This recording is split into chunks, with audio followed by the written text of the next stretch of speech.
M Charu and welcome back to my channel. कुछ videos बनाने जा रही हूँ फ्री हैंड ड्रॉ करना सीखने के ऊपर।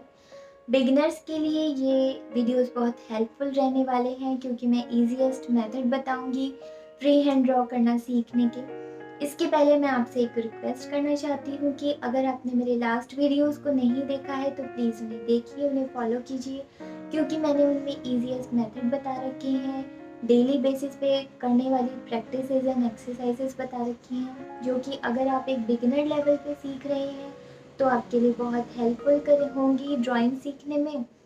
और अगर आप ऑलरेडी ड्राइंग कर रहे हैं तो आपके हाथ का फ्लो बनाए रखने में वो एक्सरसाइजेस बहुत हेल्पफुल होंगी। दूसरे वीडियो में मैंने आपके आई के ऑब्जर्वेशन को कैसे बढ़ाएं इसके बारे में बताया है। जब हम ड्राइंग करते हैं तो हमारी आईज़ का ऑब्जर्वेशन इंक्रीज़ होना बहुत ज़्यादा ज़रूरी होता है क्योंकि हमारे आईज़ ही हमारे माइंड को सिग्नल भेजती हैं कि हमें क्या और किस तरीके से ड्रॉ करना है। तो आप एक छोटी से छोटी चीज़, छोटे से छोटे एंगल को किस तरीके से ऑब्ज़र्व कर सकते हैं और समझ सकते हैं, इसके लिए आपकी आई ट्रेन होना बहुत ज़रूरी है। तो चलिए बात करते हैं फ्री हैंड ड्रॉ करने के बारे में। फ्री हैंड ड्रॉ करना ज़रूरी क्यों है? सी, जब हम कुछ भी ड्रॉ करना चाहते हैं तो सबसे इजीएस्ट मेथड क्या है? पेंसिल उठाई और ड्रॉ करना शुरू कर दिया। लेकिन जब हमारे माइंड में ये चलता है कि अभी हमें मेजरमेंट लेनी होंगी, हमें ग्रिड्स बनानी होंगी, उसके बाद ही हम ड्रॉ कर सकेंगे जो कि राइट प्रोपोर्शन में होगा, तो ये एक बहुत ही टाइम टेकिंग प्रोसेस है। प्लस ये उस चीज़ की सेटिस्फेक्शन और खुशी को भी हमसे दूर रखता है जो कि हम हमारे अपने मन से फ्री हैंड ड्रॉ करने से ले सकते हैं। ग्रिड्स या मेजरमेंट से ड्रॉ करना फ्री हैंड ड्रॉ करने से बहुत ही डिफरेंट है। फ्री हैंड ड्रॉ करने में हम किसी भी तरह का कोई मेजरमेंट यूज़ नहीं करते हैं, पेंसिल मेजरमेंट भी नहीं। ये टोटली हमारे आई के ऑब्जर्वेशन पर ही डिपेंड करता है। तो ये गलत नहीं है कि अगर आप ग्रिड से या मेजरमेंट लेकर के ड्रॉ करते हैं तो ये एक लेवल तक आपको ड्राइंग सीखने में हेल्प करते हैं, लेकिन उस लेवल से आगे जाने पर आपको अपने फ्री हैंड से ही ड्रॉ करना पड़ेगा। फ्री हैंड से ड्रॉ करने से आपको कॉन्फिडेंस मिलता है, आपकी क्रिएटिविटी बढ़ती है। आपके मन में हमेशा ये रहता है कि I can draw anything anywhere and bye minimum tools. तो फ्री हैंड ड्रॉ करना सीखिए क्योंकि इससे आपकी स्पीड भी बढ़ती है और सबसे ज़रूरी चीज़ कि आप अपने मिस्टेक्स को पता करना शुरू कर देते हैं।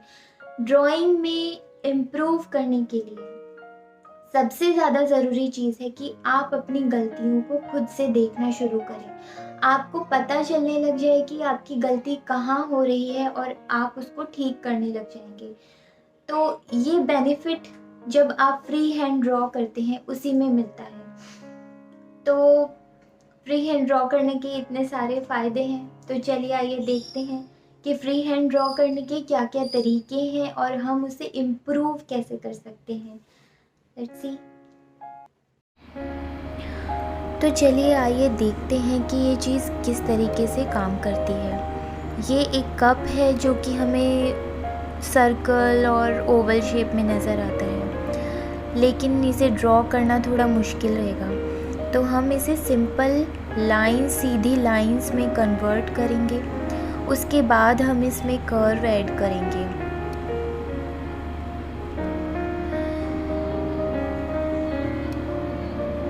इसी तरीके से ये एक बर्ड है। बर्ड ड्रॉ करना बहुत मुश्किल होता है, लेकिन अगर आप इसे इस तरह की लाइंस में देखें कि ये बहुत डिटेलिंग वाली कोई चीज़ ना हो करके एक सिंपल लाइन वाली चीज़ है, तो आप इसकी शेप को भी आसानी से समझ सकेंगे और इसे आपको ड्रॉ करना बहुत ही इजी हो जाएगा।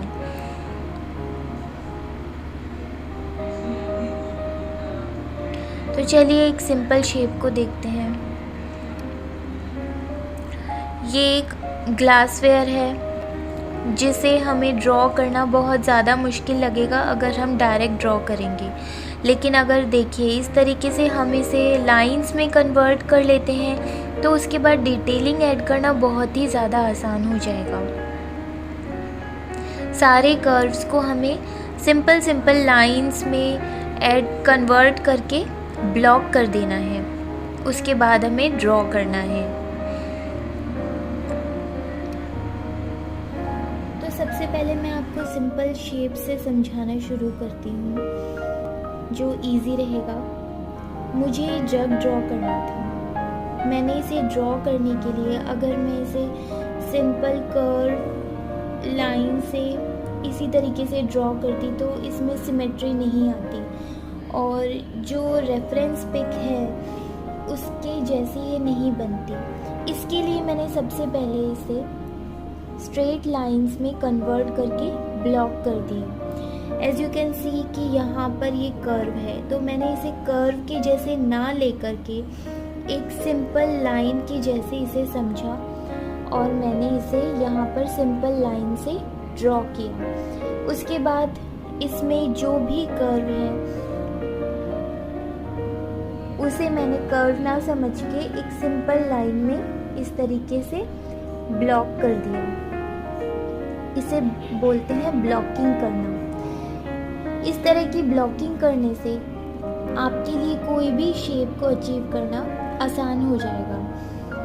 आप सही जगह प्लेसमेंट कर सकते हैं, आप सही शेप बना सकते हैं और एकदम से डिटेल में ना घुस करके हम पहले उसका एक स्ट्रक्चर तैयार करते हैं।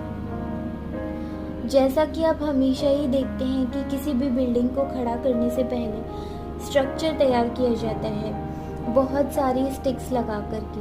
उसके बाद उसमें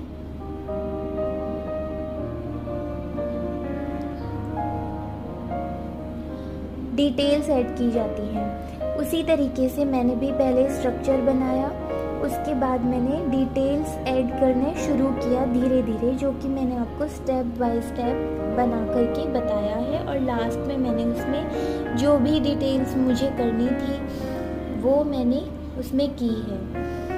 ठीक इसी तरीके से अगर आपको बॉटल ड्रॉ करनी है जो कि एक दूसरी सिंपल शेप है, simple as well as difficult, because simple shapes में भी अगर हम इन्हें हाफ में डिवाइड करें तो दो पार्ट्स होते हैं, वो दोनों पार्ट सिमेट्री में होने चाहिए, तभी वो हमारी शेप कितनी भी सिंपल हो सही तभी लगेगी। तो मैंने इसे भी सिंपल ब्लॉक्स में कन्वर्ट किया। इसके लिए मैंने ऊपर वाले पार्ट को रेक्टेंगल में ब्लॉक कर दिया, इसके कर्व्स को मैंने स्ट्रेट लाइंस में ब्लॉक किया और नीचे मैंने straight lines as it is रखी हैं। अब ये लीफ है जो कि असिमेट्रिकल शेप की होती है। इसको ब्लॉक करने के लिए आपको थोड़ा सा कंसंट्रेट करना पड़ेगा कि आप कितने कम लाइंस में इसको ब्लॉक कर सकते हैं। आप ऐसा सोचिए कि आपका हाथ एकदम बंधा हुआ है कि आप कोई भी राउंड कर्व नहीं ले सकते हैं, तो आप इसे सिंपल लाइंस में ब्लॉक कीजिए इस तरीके से। जहाँ जहाँ भी इसमें कर्व्स आ रहे हैं बस वहीं पर आप मुड़ जाइए। आप ये मत देखिए कि मेरी जो लाइन है वो बाहर निकल रही है या कर्व जो है वो बाहर निकल रहा है। कर्व बाहर निकले तो कोई बात नहीं है, उसे हम बाद में डिटेलिंग में ऐड करेंगे। ठीक इसी तरीके से आपको जो पिक्चर दिख रही है उसे मैंने सिंपल शेप्स में कन्वर्ट किया और उन्हीं सिंपल शेप्स को फॉलो करते हुए मैंने कर्व्स ऐड करते हुए अंदर डिटेलिंग ऐड की। तो ये मेथड है आउटलाइन ड्रॉ करने का कि आप अपनी रेफरेंस पिक की आउटलाइन को किस तरीके से ड्रॉ कर सकते हैं। ये एक तरीका है आपको सिर्फ और सिर्फ आउटलाइन पे फोकस करवाने का, क्योंकि फ्री हैंड ड्रॉ करने में बिगिनर्स को ये प्रॉब्लम आती है कि वो शुरू तो करते हैं आउटलाइन ड्रॉ करने से और उसके बाद वो डिटेलिंग में चले जाते हैं। और जैसा कि मैंने अगर यहाँ पर मैंने स्टार्ट किया इसकी नोज़ को बनाना। उसके बाद मैंने इसकी आइज़ बनाई और मैं आइज़ में शेडिंग करने लग जाऊंगी। आइज़ में शेडिंग करते करते आखिर में मुझे पता चलेगा कि आइज़ की प्लेसमेंट ही गलत है। उसके बाद मुझे इरेज़ करना पड़ेगा। तो इस तरीके से कई बार फ्रस्ट्रेशन भी हो जाता है। तो ये एक सिंपल मेथड है फर्स्ट स्टेप को फॉलो करने का। और फर्स्ट स्टेप है आउटलाइन ड्रॉ कीजिए। आउटलाइन ड्रॉ करने के लिए हमें अपने रेफरेंस पिक को सिंपल लाइंस और शेप्स में कन्वर्ट करके ब्लॉक कर देना है। उसके बाद अब आप देखिए कि अंदर के डिटेल्स के प्लेसमेंट के लिए भी हम इसी तरह की लाइंस की हेल्प ले सकते हैं। जैसा कि आप देख सकते हैं पिक में कि मैंने दूसरी आई के प्लेसमेंट के लिए भी और भी कई तरह की लाइंस को ड्रॉ किया है कि नोज़ से जाकर के एक लाइन है। उसके बाद आईज़, इस आई को मैंने ड्रॉ किया तो इससे सीधी जाकर के एक लाइन है, उसके बाद एक सीधी एक लाइन है। इस तरीके से मुझे एक सिंपल ग्राफ मिल जाता है और मुझे सिमेट्री का पता चल जाता है कि इस लाइन की सीध में ये लाइन आएगी और इस नोज़ की सीध में इसका ये पार्ट आएगा। ये एक थोड़ी सी हेल्प है फ्री हैंड ड्रॉ करने में। हम इसमें किसी तरह का मेजरमेंट या ग्रिड का यूज़ नहीं कर रहे हैं। ये सिर्फ एक सिंपल तरीका है बिगिनर्स के लिए कि वो किस तरीके से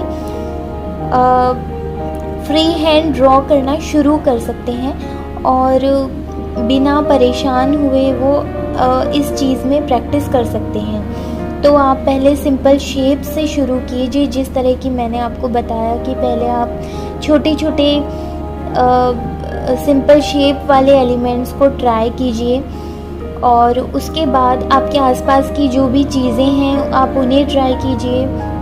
उसके बाद धीरे धीरे करते करते आप ओवरलैप पड़ी हुई चीज़ों को, स्टिल लाइफ को में प्रैक्टिस कीजिए।